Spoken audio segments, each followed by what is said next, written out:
এমন কিছু কিছু চিকেনের রেসিপি আছে যেই রেসিপিগুলো হয়তো এখনো পর্যন্ত আমরা টেস্টও করিনি, আর বিশেষ করে আমি কখনোই আজকের এই চিকেন রেসিপিটা বাড়িতে বানাইনি অথবা খাইনি। তাই আজকে বানানোর পরে টেস্টটা এতটা সুন্দর লেগেছিল, তাই আপনাদের সঙ্গে শেয়ার করলাম। নমস্কার বন্ধুরা, কেমন আছেন আপনারা সবাই? আশা করছি সবাই অনেক ভালো আছেন। আজকের রেসিপি শুরু থেকে শেষ পর্যন্ত দেখবেন, আশা করি ভালো লাগবে আপনাদের। তো চলুন রেসিপি শুরু করি।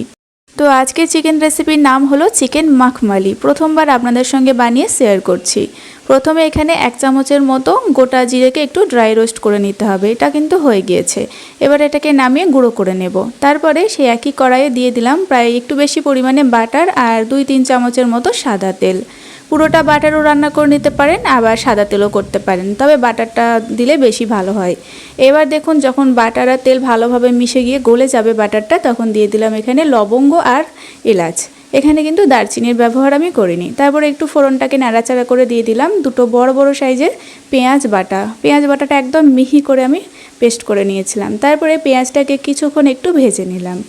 এবার এখানে দিয়ে দেবো চিকেন। এখানে আছে 500 গ্রামের মতো চিকেন। চিকেনটাকে আমি একদম ক্লিন করে ধুয়ে জলটা ঝরিয়ে রেখেছিলাম।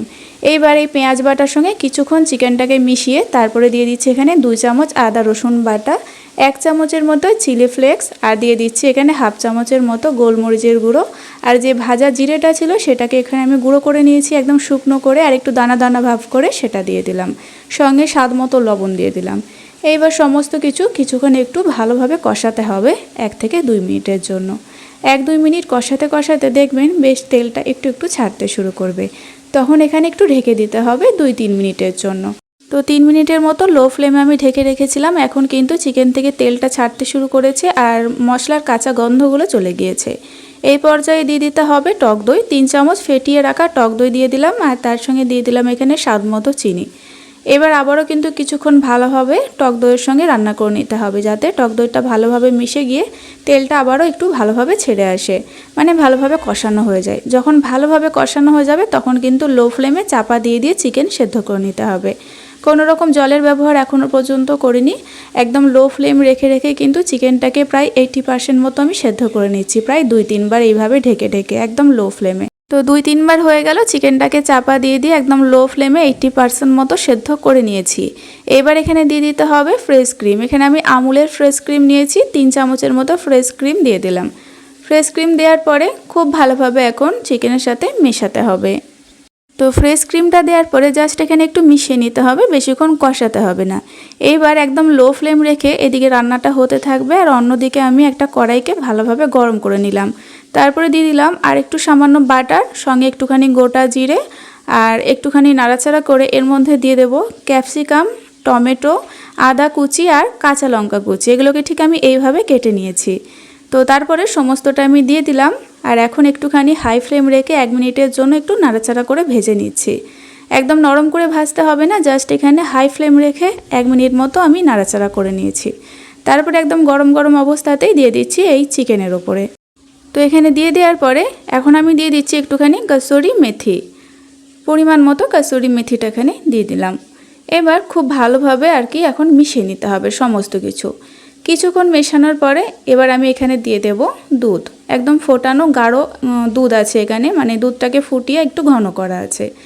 তো চাইলে আপনারা এখানে জল দিতে পারেন, তবে দুধ দেওয়ার কারণে মনে হয় টেস্টটা দারুণ হয়েছিল। চাইলে গুঁড়ো দুধ গরম জলে গুলেও দিতে পারেন। যাই হোক, এখানে ভালোভাবে কিন্তু আমি দুধটাকে মিশিয়ে নিলাম। তারপর এখানে বেশ কিছুটা পরিমাণে একটু ধনেপাতা কুচি দিয়ে দিলাম। ধনেপাতাগুলো একদম ছোট্ট ছোট্ট করে কেটে নিতে হবে। তারপরে এই অবস্থায় লো ফ্লেমে 10-15 মিনিট ঢেকে রাখলাম। ব্যাস, তাহলে কিন্তু একদম ক্রিমি চিকেন মাখমালি রেডি হয়ে যাবে। এই দেখুন, এখানে রান্নাটা একদম কমপ্লিট। জাস্ট এখানে ধনেপাতার সঙ্গে একটু নাড়াচাড়া করে মিশিয়ে নিচ্ছি। খুব ভালোভাবে মেশানো হয়ে গেলে গ্যাসের ফ্লেমটাকে অফ করে আর একটু সামান্য বাটার ওপর থেকে দিয়ে এইভাবে ঢেকে একটু ঠান্ডা হয়ে যাওয়া পর্যন্ত রেখে দিচ্ছি, মানে গরম ভাবটা চলে যাবে ততক্ষণ পর্যন্ত। তারপরে আমি সার্ভ করে নিচ্ছি। দেখুন কালার এবং গ্রেভির টেক্সচার দেখেই মনে হচ্ছে যে রান্নাটা কতটা টেস্টি হতে পারে। আমি তো একদম প্রথমবার বানিয়েছিলাম, তো এতটা টেস্টি খেতে হয় প্রথমবার জানলাম।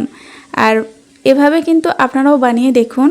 যদি কখনো না চিকেন মাখমালি ট্রাই করেন, অবশ্যই বাড়িতে একবার তৈরি করবেন। ফ্রাইড রাইস, পোলাও, এমনকি পরোটা, নান সব কিছুর সাথে খেতে দারুণ লাগবে। এই চিকেন রেসিপির নামটাও যেমন শুনতে ভালো লাগছে, তার সঙ্গে খেতেও দুর্দান্ত হয়। অবশ্যই একবার ট্রাই করবেন। তো আজকের রেসিপি আপনাদের যদি ভালো লাগে তাহলে একটা কমেন্টে জানাতে কিন্তু ভুলবেন না। আর যদি আপনি আমার চ্যানেলে নতুন বন্ধু হয়ে এসে থাকেন তাহলে অনুরোধ থাকলে চ্যানেলটিকে সাবস্ক্রাইব করে অবশ্যই বেল আইকনটি প্রেস করে রাখবেন। আজ এই পর্যন্তই, ফিরে আসবো নতুন রেসিপি নিয়ে। সকলে ভালো থাকবেন এবং সাবধানে থাকবেন।